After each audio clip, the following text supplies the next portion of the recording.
বন্ধুরা আজকে নতুন টপিকস নিয়ে আলোচনা করবো, সেটা হচ্ছে অল চায়না ফোন।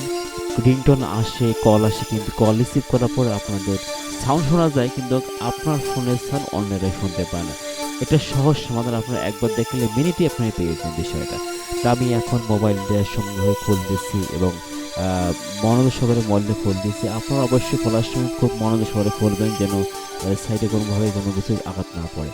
আর ডিসপ্লে খোলার সময় অবশ্যই আপনারা সাবধানে খুলবেন, কারণ আপনার একটা স্পিড চেঞ্জ করতে গিয়ে অনেক সময় ডিসপ্লে নষ্ট হয়ে যায়, সেই দিকে লক্ষ্য রাখবেন।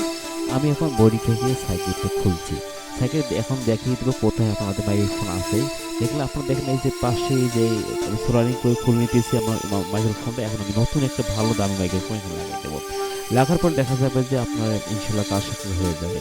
তা আমি এখন লাগাইলাম, লাগার পরে এরপর নিচে ফিটিং দেবো।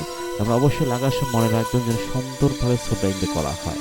তো আমি বেশিরভাগ পেস্ট এখানে ইউজ করি, আর আমি পেস্টে বেশি আমার কাজের সুবিধা এই জন্য পেস্ট ইউজ করি। আপনার ইচ্ছেগুলো আপনারাও পেস্ট ব্যবহার করতে পারবেন। তো আমার লাগা শেষ হয়ে গেলে আমি এখন বডিতে ফিটিং করবো। বডিতে ফিটিং করে অবশ্যই আপনি পিছনে লাগাবেন, তারপর সামনে দেবেন। ডিসপ্লে দেখবেন যে ডিসপ্লে আঁকা পাকা আছে সে দেখবেন। আমার লাগা শেষ, আমি এখন নাটগুলো সুন্দর টাইট দেবো। এরপর আপনারা সুন্দর করে নাট টাইট দেবেন। নাট টাইট দেওয়ার পরে দেখবেন যে নাট টাইট শেষ হয়ে গেছে। এরপর আমি আমার কাজ শেষ, এখন আমি সিম লাগাবো। সিমটা লাগানো শেষ হয়ে গেল, আমি ব্যাটারি লাগালাম এবং ইনশাল্লাহ কাজ হয়ে সাকসেস হয়ে গেছে। ওকে।